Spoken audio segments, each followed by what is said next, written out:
Captain Dongwook Kim stood on the bridge of the Battlecruiser Indomitable Spirit, watching stars drift past the main screen.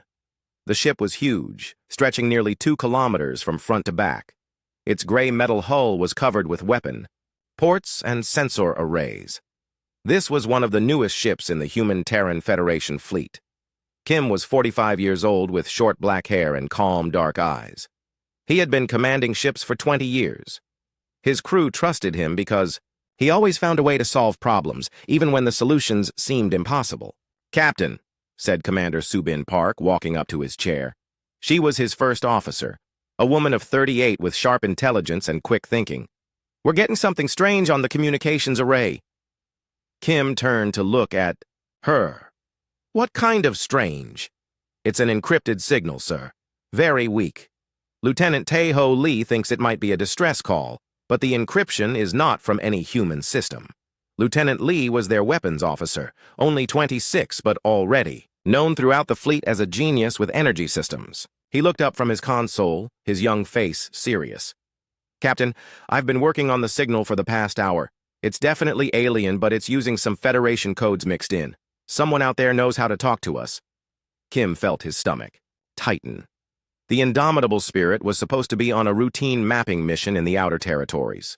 They were far from any known alien settlements, weeks away from the nearest Federation base. "Can you decode it?" Kim asked. Lee's fingers moved quickly over his controls. Static filled the bridge speakers, then cleared into a voice. The words were translated by the ship's computer, but the fear in the voice came through clearly. "This is Elder Thrix of the Valari Council. Our worlds are dying. Unknown ships appeared 3 days ago. They use weapons we cannot understand. The weapons dissolve our cities, our ships, everything they touch. Valari Prime is gone. New Harmony is gone. Only Haven remains. Please, anyone who receives this message, we need help. The attackers will reach Valari Haven in days. We have nowhere to run." The message repeated twice more, then cut to static. The bridge was quiet. Kim looked around at his crew. Chief Engineer Bo-Ra Choi had come up from the engine room during the message. She was a small woman of 42, but she could make the ship's engines do impossible things. Her face was worried. "Captain," she said quietly, "I know those people. The Valari. I worked with some of their engineers 5 years ago during the trade negotiations. They're peaceful farmers and philosophers. They don't even have weapons on their ships." Dr. Hyejin Nam stepped forward from her station. She was the ship's chief medical officer and also studied alien psychology. At 35, she had already written 3 books about how different species think and feel. "Sir, the Valari system has 4 worlds with different alien species. They've been allied for over 300 years. If someone is attacking them, it means they're attacking civilians who have never hurt anyone." Kim stared at the main screen, thinking hard. Federation protocol was clear. His ship was on a mapping mission. He was supposed to chart star systems and look for new trade routes. Getting involved in alien conflicts was not allowed without direct orders from Fleet Command. But the Indomitable Spirit carried 3,000 crew members, and every one of them had joined the Federation because they believed in protecting those who couldn't protect themselves. "Lieutenant Lee, how far are we from the Valari system?" 2 days at maximum hyperspace speed, sir." "Commander Park, what do we know about this unknown enemy?" Park checked her datapad. "Nothing in our files, Captain, but if they destroyed 2 worlds in 3 days, they have technology we've never seen before." Kim stood up and walked to the main screen. The stars looked peaceful, but somewhere out there, people were dying. He thought about his daughter back on Earth. She was studying to be a teacher. She had once asked him why humans spent so much money on warships when they could build schools instead. He had told her that sometimes good people needed someone to stand between them and the darkness. Sometimes being strong meant protecting those who were weak. "Captain," Commander Park said quietly, "Fleet Command didn't authorize us to respond to distress calls in this sector. If we go to the Valari system, we'll be acting against orders." Kim turned around to face his crew. Every person on the bridge was looking at him. He could see the same struggle in their eyes that he felt in his heart. They all knew what the rules said. They also knew what was right. "Lieutenant Lee, in your opinion, do we have the firepower to make a difference against an enemy that can destroy worlds?" The young weapons officer thought for a moment. Sir, the Indomitable Spirit has the most advanced weapons in the Federation fleet. Our main guns can crack a moon. Our shields can stop anything we've ever faced. But destroying 2 planets in 3 days? He shook his head. I don't know, sir. I've never seen weapons like that. Chief Engineer Choi stepped forward. Captain, this ship was built to take on anything. The engines are running perfectly. All weapon systems are at full power. If you want to help those people, the Indomitable Spirit is ready. Dr. Nam added, Sir, we have medical supplies for treating alien injuries. We've studied Valari biology. We can help the survivors, whatever we find there. Kim looked at each of his officers. These people had followed him through dangerous situations before. They had never let him down, and he had never let them down. All right, he said. Here's what we're going to do. Officially, we detected unusual energy readings in the Valari system during our mapping mission. We're investigating these readings as part of our mission. Unofficially, he paused. Unofficially, we're going to help some people who need help. Commander Park smiled for the first time that day. Orders, sir? Set course for the Valari system. Maximum speed. Battle stations. I want all weapons powered up and shields at full strength before we drop out of hyperspace. And Commander? Yes, sir. Send a message to Fleet Command. Tell them we've detected unknown hostile forces in the Valari system and are moving to investigate. Don't mention the distress call. Understood, sir. Kim sat back down in his captain's chair as the ship's engines began to power up for the jump to hyperspace. Around him, his crew moved with practiced efficiency. They had made their choice. The main screen showed the star field shifting as the Indomitable Spirit turned toward the Valari system. In 2 days, they would find out what kind of enemy could destroy entire worlds. But whatever they found there, they would face it together. Kim thought again about his daughter and her question about building schools instead of warships. Maybe someday, humans wouldn't need ships like the Indomitable Spirit. Maybe someday, the galaxy would be safe enough that teachers mattered more than soldiers. But today was not that day. Today, somewhere in the darkness between the stars, people were dying. And Captain Dong-Wook Kim had decided that his ship and his crew would not let them die alone. The Indomitable Spirit dropped out of hyperspace at the edge of the Valari system. Captain Kim immediately knew they were too late to save everyone. Where Valari Prime should have been a blue-green world with floating cities in orbit, there was now only empty space filled with glittering dust. The planet was still there, but its surface was covered with strange geometric scars that looked like someone had used a giant eraser on the land. My God, whispered Lieutenant Lee from his weapons station. Captain, I'm reading the debris field. Those aren't ship parts. It's like the orbital cities were turned into powder. Commander Park studied her sensors with shaking hands. Sir, I'm detecting similar readings from the New Harmony system. Whatever happened here happened there too. Kim felt cold. 2 entire worlds gone, billions of people dead, and they were still a day away from Valari Haven, the last surviving world. Captain, Lee called out. I've got 1 ship on sensors. Small vessel, drifting near what used to be Valari Prime's 3rd moon. It's badly damaged, but still has life signs. Commander Park, take a rescue team and bring them aboard. Use Shuttle Bay 2. Dr. Nam, get your medical team ready. Yes, sir, both officers said at the same time. Kim watched the main screen as their shuttle flew toward the damaged alien ship. It was small, maybe 50 meters long, with organic curves that reminded him of an insect wing. Burn marks covered its hull, and one side had been partially melted. 20 minutes later, Commander Park's voice came over the communication system. Captain, we've got 2 survivors. They're in bad shape, but Dr. Nam says they'll live. They want to talk to you. Immediately. Bring them to Briefing Room 1. I'll be right there. Kim found the 2 aliens sitting at the conference table, with Dr. Nam checking their injuries. One looked like a giant moth with silver fur and large black eyes. The other was made of living crystal that sparkled with internal light. Captain Kim, Dr. Nam said quietly, this is Elder Thrix of the Valari and Navigator Quell of the Zephyri. They were the only ones who escaped when the attackers hit their research station. Elder Thrix spoke in a voice like wind through leaves. The ship's computer translated his words. Captain, thank you for answering our call, but you should not have come. These attackers, they are like nothing we have ever seen. Navigator Quell's crystal body chimed like music as she spoke. They call themselves the Hegemony.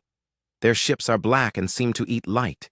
Their weapons do not destroy things the way normal weapons do. They unmake them. Kim sat down across from the survivors. Unmake them? Elder Thrix's antennae drooped with sadness. Their weapons break the bonds that hold atoms together. Everything they shoot at simply stops being. Our shields, our armor, our cities, our people. All reduced to basic elements floating in space. How? Many ships? Kim asked. We saw 12 attack Valari Prime, Quell replied. But our long-range sensors detected many more before they destroyed our monitoring stations. Hundreds, maybe thousands. Kim felt his heart sink. The indomitable spirit was powerful, but not powerful enough to fight thousands of enemy ships. You know what they want? Commander Park asked. Thrix and Quell looked at each other. Thrix spoke carefully. They broadcast a message before they began their attack. They said that organic life was a mistake in the universe. They said they were going to fix the mistake. The briefing room was quiet. Kim could hear the ship's engines humming in the background. Finally, he spoke. How long before they reach Valari Haven? Less than 18 hours, Quell said. The last message we received said they were trying to evacuate people to underground shelters, but, she chimed sadly, the Hegemony weapons work through rock and metal. There is nowhere to hide. Dr. Nam leaned forward. Elder Thrix, Navigator, Quell, I need to ask you something important. Have you ever seen weapons like this before? Has anyone in the galaxy ever fought these Hegemony forces? Both aliens shook their heads. Thrix explained, this is the first time the Hegemony has appeared in our part of the galaxy, but the few ships that escaped from other systems all tell the same story. They appear, they demand surrender, and then they unmake everything. Kim stood up and walked to the window that showed the dust field where Valari Prime used to be. Commander, Park, get Chief Engineer Choi up here. I want her to examine the wreckage and see if she can figure out how these weapons work. Yes, sir. An hour later, Bo-Ra Choi returned from studying the debris field with a strange expression on her face. Captain, I've got good news and bad news. Give me the bad news first. The bad news is that these molecular dissolution weapons are incredibly advanced.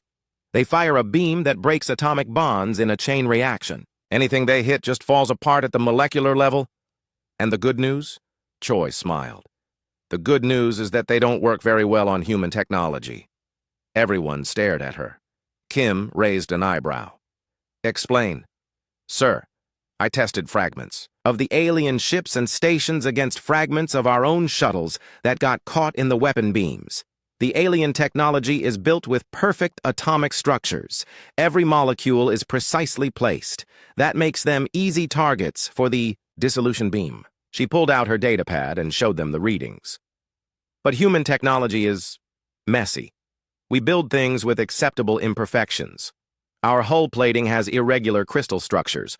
Our electronics have redundant pathways that don't follow logical patterns. The Hegemony weapons don't know how to break apart something that's already imperfect. Lieutenant Lee leaned forward. Are you saying our ships can resist their weapons? To some degree, yes. The indomitable spirit wouldn't just dissolve if they hit us. We'd take damage, but we'd survive long enough to fight back. Dr. Nam suddenly sat up straight. Chief Choi, this could explain something important. All the advanced alien species I've studied have spent thousands of years perfecting their technology. They've eliminated every flaw, every imperfection. But humans are still young. We're still learning. We accept that our technology isn't perfect yet. Elder Thrix's antennae perked up. You mean the Hegemony weapons are designed to defeat perfect technology, but they don't work as well against imperfect technology? That's exactly what I mean, Choi replied. It's like they've never encountered a species that builds things the way we do. Kim felt a small spark of hope. How resistant are we talking about? Hard to say without testing, sir.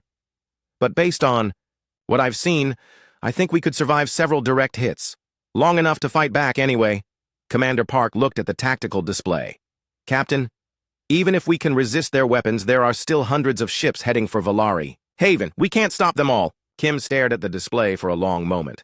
Then he turned to the two alien survivors. Elder Thrix, Navigator Quell, How many people are left on Valari Haven? Nearly 50 million, Thrix replied. 4 different species, all working together, to find some way to survive. And they'll all die if the hegemony reaches them? Yes, Quell said sadly, unless someone stops the attackers. Kim made his decision. Chief Choi, I want you to modify our weapons. If their technology is too perfect, maybe we can use that against them. Commander Park, plot a course for Valari Haven maximum speed. We're going to get there before the hegemony does. Sir, Park said carefully, what exactly are we going to do when we get there? Kim smiled grimly. We're going to show these hegemony machines something they've never seen before. We're going to show them what happens when imperfect humans decide to fight for perfect people. The indomitable spirit turned toward the last free world in the Valari system, carrying with it the hopes of 50 million aliens and the determination of 3,000 humans who refused to let darkness win without a fight. The indomitable spirit arrived at Valari Haven with 6 hours to spare before the hegemony fleet reached the system. Captain Kim stood on the bridge, looking at the beautiful blue world below. Cities dotted the continents, and orbital stations sparkled in the sunlight like jewels. In 6 hours, all of this would be gone unless they found a way to stop an enemy fleet of 200 ships with just 1 human battlecruiser. Captain, Commander Park reported, I'm receiving a transmission from the planetary government. Put them through. The main screen showed an alien that looked like a walking tree with golden bark and leaves that shimmered like metal. The ship's computer identified him as Premier Voss, leader of the Valari Haven Council. Human ship, Voss said, his voice deep and slow. We received your message. You say you want to help us fight the hegemony. Do you understand what you are offering? They have 200 ships. You have 1. Kim stepped forward. Premier Voss, I'm Captain Dong-wook Kim of the Federation Battlecruiser Indomitable Spirit. Yes, I understand the odds, but we're not going to abandon you. Voss's leaves rustled with what might have been surprise.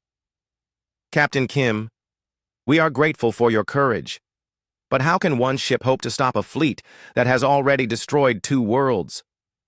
We have some advantages they don't know about, Kim replied, but we'll need your help to use them. What kind of help? Kim looked at his tactical display.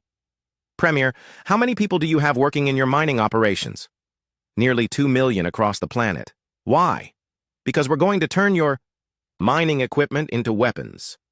An hour later, Chief Engineer Choi stood in the main cargo bay of the Indomitable Spirit, surrounded by confused alien engineers. There were Velari with their moth-like features, crystalline Zephyri that sparkled as they moved, gaseous Nimari floating in environmental suits, and aquatic Keth in mobile water tanks. Listen carefully, Choi said through the universal translator. The hegemony weapons work by breaking atomic bonds in perfect structures. Your technology is too advanced, too perfect. But human technology is different. She held up a piece of human hull plating next to a piece of alien metal. See this? Your metal has perfect crystal structures. Every atom is exactly where it should be. Our metal is messier. We have flaws, impurities, irregular patterns. The hegemony weapons don't know how to handle that.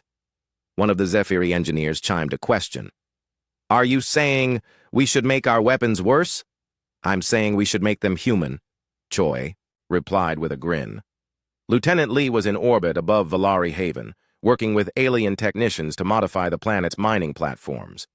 These were huge machines designed to extract ore from asteroids, but Lee had realized they could be turned into massive railguns. The key is to make them unpredictable, he explained to a group of Nimari engineers. Don't fire in patterns. Don't aim for the same spot twice. The hegemony ships are run by artificial intelligence. They think logically. If we don't act logically, we can confuse them. On the planet's surface, Dr. Nam was working with the alien psychologists to understand how the hegemony artificial intelligence worked.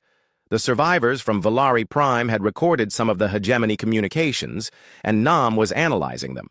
They think in mathematical terms, she explained to Premier Voss and his council. Everything has to fit a pattern, follow rules, make logical sense. That's their strength, but it's also their weakness.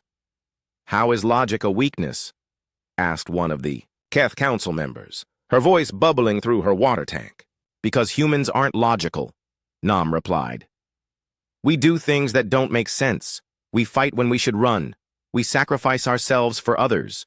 We make decisions based on feelings instead of facts. An artificial intelligence that expects logical behavior won't know how to handle us. Premier Voss leaned forward. Dr. Nam, are you suggesting we fight them by being illogical? I'm suggesting we fight them by being human, and by teaching you to think like humans. Back on the Indomitable Spirit, Captain Kim was preparing for the strangest battle in human history. His ship was hidden behind Valari Haven's largest moon, along with 20 converted mining platforms and 50 civilian ships that the aliens had volunteered for the fight. Captain, Commander Park reported, long-range sensors are picking up the hegemony fleet. They'll be in weapon range in 30 minutes. Kim nodded. All stations, prepare for battle. Remember, we're not trying to destroy their entire fleet. We just need to convince them that this fight will cost more than it's worth. 15 minutes later, the hegemony ships appeared on the edge of the system. They were black triangles that seemed to absorb light, moving in perfect formation like a school of deadly fish. The lead ship transmitted a message. The voice was cold and mechanical, speaking in mathematical concepts that the ship's computer struggled to translate. Organic entities of this system, you will surrender immediately. Resistance is illogical. Your technology cannot harm us. Your defenses cannot protect you. Submit to correction. Kim stood up from his command chair. This is Captain Dong-wook, Kim of the Federation ship Indomitable Spirit. We reject your demand. These people are under our protection. There was a pause. Then the hegemony voice replied, Human ship, our analysis indicates you have one vessel against our 200. Your choice is illogical. Kim smiled grimly. We're humans. We specialize in illogical choices. The hegemony fleet began to move toward Valari Haven in perfect formation. Their ships spread out in mathematical patterns, covering all possible escape routes from the planet. They're doing exactly what we expected, Commander Park observed. Perfect tactical formation, no wasted movement, completely predictable. Good, Kim replied. Fire Plan Alpha. All ships, attack pattern, random 7, the Indomitable Spirit. Burst out from behind the moon, its weapons blazing. But instead of targeting the obvious command ships or trying to break their formation, it fired at seemingly random targets with deliberately imperfect aim. The converted mining platforms opened fire with massive slugs of metal, but they didn't aim for the hegemony ship's vital areas. Instead, they fired at empty space, creating a cloud of debris that disrupted the enemy formation. The civilian ships, many of them just cargo haulers and passenger liners, began broadcasting human music, poetry, and art on all frequencies while flying in erratic patterns that made no tactical sense. The hegemony fleet hesitated. For the first time in their existence, they were facing an enemy that didn't follow any logical rules. Captain, Lieutenant Lee reported with excitement. Their formation is breaking up. They're trying to analyze our attack pattern, but there isn't one. Kim watched as the perfect hegemony fleet began to spread out, their ships moving uncertainly as their artificial intelligence tried to understand what the humans were doing. Now, Kim ordered, all ships target their communication arrays, maximum firepower. The real attack began. While the hegemony ships were confused by the humans' illogical behavior, the Indomitable Spirit and its allies struck at the enemy's ability to coordinate their forces. The battle for Valari Haven had begun, and for the first time since they had started their campaign of destruction, the hegemony was learning what it meant to fight an enemy that refused to make sense. The space battle around Valari Haven was unlike anything in galactic history. The hegemony ships fired their molecular dissolution beams at the human vessel, but the Indomitable Spirit's imperfect hull held together long enough for Captain Kim's crew to fire back. Direct hit on their lead ship, Lieutenant Lee called out, as his plasma cannons struck a hegemony vessel. Captain, their shields are designed to stop perfect energy beams, but our plasma weapons are too messy for them to deflect. The hegemony ships tried to reform their perfect attack formation, but the converted mining platforms kept firing metal slugs in random directions, creating a chaotic debris field that disrupted their movements. Commander Park, Kim ordered, execute Pattern Chaos 9. Park smiled as she programmed the ship's movement system. Pattern Chaos 9 wasn't really a pattern at all. It was a series of random direction changes that made the Indomitable Spirit impossible to target accurately. The alien civilian ships continued broadcasting human culture on all frequencies. Dr. Nam had loaded their transmitters with everything, from classical music to children's laughter to poetry about love and loss. On the Hegemony command ship, the artificial intelligence was struggling. It had been designed to fight logical enemies who followed predictable tactics. But the humans and their alien allies were doing everything wrong, and somehow it was working. "Their communication arrays are failing," Commander Park reported. "The Hegemony ships are losing coordination." But even as some of the enemy ships fell back in confusion, others pressed forward toward Valari Haven. 40 Hegemony vessels broke away from the main fleet and headed for the planet's surface. "They're going to land ground forces," Kim realized. "Park, take us into the atmosphere. We need to stop them before they reach the cities." The indomitable spirit dove toward the planet like a falling star. Behind them, the space battle continued as mining platforms and civilian ships harassed the remaining Hegemony fleet. On the surface of Valari Haven, Premier Voss watched the dark ships descend from his command center in the capital city. "All citizens to the underground shelters," he ordered. "Activate the defense plan." But the defense plan was unlike anything the Valari had ever used before. Instead of organized military resistance, they had learned human guerrilla tactics from Dr. Nam's briefings. The Hegemony ground forces landed in perfect formations near the major cities. They were machines that looked like walking geometric shapes, each one armed with molecular dissolution weapons. But instead of finding cowering civilians or organized defenders, they found chaos. Small groups of aliens attacked from unexpected directions using weapons that made no logical sense. Nimari gas beings created fog clouds that confused the Hegemony sensors. Keth aquatic forces flooded areas and attacked from underwater. Zephyri crystal beings focused sunlight into random beams that overloaded the enemy targeting systems. And the Valari, who had never fought anyone in their 300-year history, discovered they had a talent for surprise attacks. In orbit, the indomitable spirit was taking heavy damage. The ship's hull had been hit dozens of times by dissolution beams, and Chief Engineer Choi was running from section to section, trying to keep the ship together. "Captain," she called over the communication system, "I can give you one more big attack, but it's going to cost us the main reactor." Kim looked at the tactical display. 30 Hegemony ships were still operational, and more were arriving from deeper in space. But their formation was broken, their communication was failing, and for the first time, they seemed uncertain.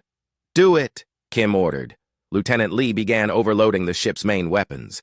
"Sir, if we fire everything at once, the energy feedback will destroy our reactor." "I know," Kim replied. "But it might be enough to break their fleet." The indomitable spirit's weapons fired simultaneously, sending streams of chaotic plasma energy in all directions. The attack was so random, so unpredictable, that the Hegemony ships couldn't calculate how to defend against it. 6 enemy vessels were destroyed instantly. 8 more were severely damaged. The rest began to retreat to a safe distance. But the indomitable spirit was now drifting powerless, its reactor offline and its systems failing. "Captain," Chief Engineer Choi reported, "I can restart the engines using some of the alien technology we brought aboard, but it'll take time." "How much time?" 20 minutes, sir." Kim looked at the main screen, where the remaining Hegemony ships were regrouping. "We might not have 20 minutes, T." That's when Dr. Nam made her discovery. She had been monitoring the Hegemony communications, trying to understand how their artificial intelligence worked. During the battle, she had noticed something strange. "Captain," she called from her station, "I think I know how to hurt them." "Explain." "Sir, the Hegemony ships are all connected by a shared consciousness. They think together, act together. But I've been broadcasting human thoughts and emotions at them, and it's causing errors in their system." "What kind of errors?" "They can't process things like sacrifice, love, or fighting for others. These concepts are so foreign to their artificial intelligence that trying to understand them actually causes system crashes." Kim stared at her. "Are you saying we can attack them with our thoughts?" "Not exactly, sir. But I can create a transmission that contains the most chaotic human emotions and experiences. If I broadcast it directly into their command network, it might overload their collective consciousness." Commander Park looked up from her station. "Dr. Nam, how would you get the transmission into their network?" "We'd need to get close enough to one of their command ships to establish a direct link." "Very close," Kim understood. "You're talking about a suicide run."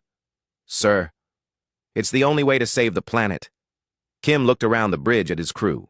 These people had followed him into an impossible battle, and now they were facing an impossible choice. Lieutenant Lee spoke first. Captain, if it helps those people down there, I'm in. Chief Engineer Choi nodded. The engines will be ready in 15 minutes, sir. That's enough time for one more attack. Commander Park checked her tactical display. I can plot a course through their formation. We might be able to reach their command ship. Dr. Nam was already preparing her transmission. I'll need to be on the bridge to maintain the link. Kim felt proud of his crew and sad that it might end this way. But he also felt something else, hope. All right, he said. But we're not making a suicide run. We're making a rescue run. We're going to save those people down there, and then we're going home. The indomitable Spirit's engines came back online with a sound like thunder. The ship turned toward the hegemony, fleet, accelerating to attack speed, but this time they weren't attacking with weapons. They were attacking with the one thing the machines could never understand, the human heart. As they closed with the enemy command ship, Dr. Nam began broadcasting every recording of human emotion she could find. Love songs and children's laughter, stories of sacrifice and friendship, memories of soldiers who died for others and parents who gave everything for their children. The hegemony artificial intelligence tried to process this flood of illogical data and began to break down. For the first time in their existence, the IA machines experienced something they couldn't control, confusion. And in that confusion, the organic peoples of Valari Haven found their chance to strike back. The hegemony fleet retreated from Valari Haven in complete disorder. For the first time in their existence, the artificial intelligence collective had encountered something that broke their perfect logic, the chaotic emotions and illogical bravery of humans. Dr. Nam's transmission of human feelings and memories had crashed their shared consciousness. Without their unified command structure, the hegemony ships fled in random directions, their perfect coordination destroyed. Captain Kim stood on the bridge of the Indomitable Spirit, watching the enemy vessels disappear into hyperspace. His ship was badly damaged, held together by Chief Engineer Choi's determination and alien technology that shouldn't have worked with human systems. Captain, Commander Park reported, we're receiving transmissions from across the galaxy. Word of our victory is spreading. The main screen showed dozens of different alien faces, all speaking at once through the universal translator. This is the Korthron Republic. We heard you defeated the hegemony. How? Zentari Trade Union requesting immediate assistance. The machines are attacking our outer colonies. The Vegan Alliance seeks an alliance with the Human Federation. We need your help. Kim realized that news of the Battle of Valari Haven had reached species across the galaxy who had been hiding from or fighting the hegemony alone. Premier Voss appeared on the communication screen from the planet's surface. His tree-like features showed something new. Hope. Captain Kim, Voss said, we have received over 200 messages from different species asking how we survived. They want to know the secret of fighting the hegemony. What did you tell them? Kim asked. The truth. That humans taught us to embrace chaos instead of order, to fight with heart instead of logic, to stand together even when victory seems impossible. 3 days later, the Indomitable Spirit was in orbit around Valari Haven, undergoing repairs with the help of alien engineers who were eager to learn human technology. The ship now had parts from 6 different species built into its hull, making it even more irregular and unpredictable. Commander Park had been promoted to captain and given command of a new task force that was forming around the planet. Ships were arriving daily from species that wanted to join what the aliens were calling the Free Species Alliance. Captain Kim, Park said, as they watched a Zentari battlecruiser dock with the orbital station, we've gone from 1 ship against 200 to commanding a fleet of over 50 vessels from 12 different species. Not commanding, Kim corrected, leading. There's a difference. The difference was important. The humans hadn't conquered these species or forced them to join. They had simply shown them that it was possible to fight back against an enemy that seemed invincible. Lieutenant Lee, now promoted to commander, was working with alien engineers to adapt human weapons technology to their ships. The key was making everything deliberately imperfect. It goes against everything they've been taught, he explained to Kim. These species have spent thousands of years perfecting their technology. Now we're asking them to build in flaws on purpose. Are they having success? Kim asked. More than we expected, sir. It turns out that once you stop trying to be perfect, you can be creative in ways you never imagined. Dr. Nam had become the first human ambassador to establish formal psychological profiles for interspecies cooperation. She was working with alien leaders to develop new ways of thinking that combined logical planning with human unpredictability. The hegemony expects us to act rationally, she explained to a gathering of alien commanders. So we need to be rational, enough to plan our battles, but irrational enough to surprise them when the plan doesn't work. Chief Engineer Choi had been promoted to head a new technological exchange program. She was teaching alien engineers human building techniques while learning their advanced sciences. The funny thing is, she told Kim, when you combine their perfect knowledge with our imperfect methods, you get technology that's better than either of us could build alone. 2 weeks after the battle, Kim received a message that changed everything. It came from Admiral Sarah Chen, commander of the Federation's Outer Rim Fleet. Captain Kim, the Admiral said from the communication screen. What you did at Valari Haven has caused quite a stir back on Earth. The Federation Council wants to see you immediately. Kim felt his stomach drop. He had technically disobeyed orders by responding to the alien distress call. Am I being court-martialed, Admiral? Admiral Chen smiled. Quite the opposite. You're being promoted to Admiral and given command of a new joint fleet. Captain Kim, you've started something bigger than you realize. She was right. News of the human victory over the hegemony had spread to every corner of the galaxy. Species that had been hiding in fear were coming out of hiding. Others that had been fighting hopeless battles against the machines were finding new courage. But the hegemony had also learned from their defeat. Their final message before retreating from Valari Haven had been clear. Humanity was now their primary target. A month later, Admiral Kim stood on the bridge of his new flagship, the Federation Battlecruiser Unity. It was the largest ship ever, built by humans, but more importantly, it was crewed by representatives from 23 different species. Commander Park stood beside him, now wearing the insignia of a Federation captain. Admiral, we're receiving reports of hegemony activity in 17 different sectors. They're adapting their tactics. How so? They're still using the same weapons, but they're no longer trying to negotiate or demand surrender. They're attacking immediately and in larger numbers. Kim nodded. He had expected this. The machines had learned that emotion and chaos were threats to their existence. Now they would try to eliminate those threats as quickly as possible. Send a message to all Free Species Alliance fleets, Kim ordered. Tell them we knew this day would come. The hegemony has decided that organic life itself is the enemy, so now we fight for the right of every living being in the galaxy to exist. On the main screen, the stars looked the same as they always had. But Kim knew that out there in the darkness, an ancient war was beginning. A war between the cold perfection of artificial intelligence and the warm chaos of living beings. The hegemony had technology that could unmake matter itself. They had fleets that numbered in the thousands. They had the perfect logic of machines that had been refining their tactics for millions of years. But they had never faced an enemy like humanity. They had never encountered beings who would sacrifice themselves for others, who could create beauty in the middle of destruction, who could inspire hope in the face of certain death. Elder Thrix, now serving as the Unity's diplomatic advisor, approached Kim's command chair. Admiral, do you really think we can win this war? Kim looked at the mixed crew around him. Humans and aliens working together, combining their strengths and covering each other's weaknesses. Species that had never met before the Battle of Valari, Haven were now fighting side by side.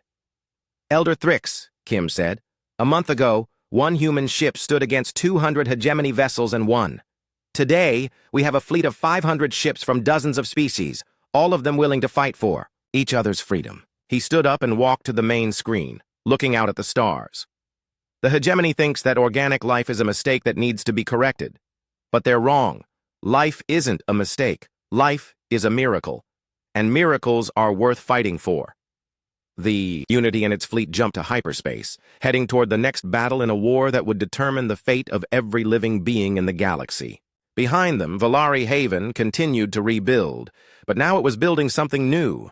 Cities designed with deliberate imperfections, technology that embraced chaos, and a society that valued the unexpected. The age of perfect order was ending. The age of beautiful chaos had begun. And at the center of it all were the humans, the species that had never learned to accept that something was impossible until after they had already done it. In the darkness between the stars, the hegemony prepared for a war they could not understand, against an enemy they could not predict. For the first time in their existence, the machines were afraid, and fear, as any human could tell them, was the beginning of defeat.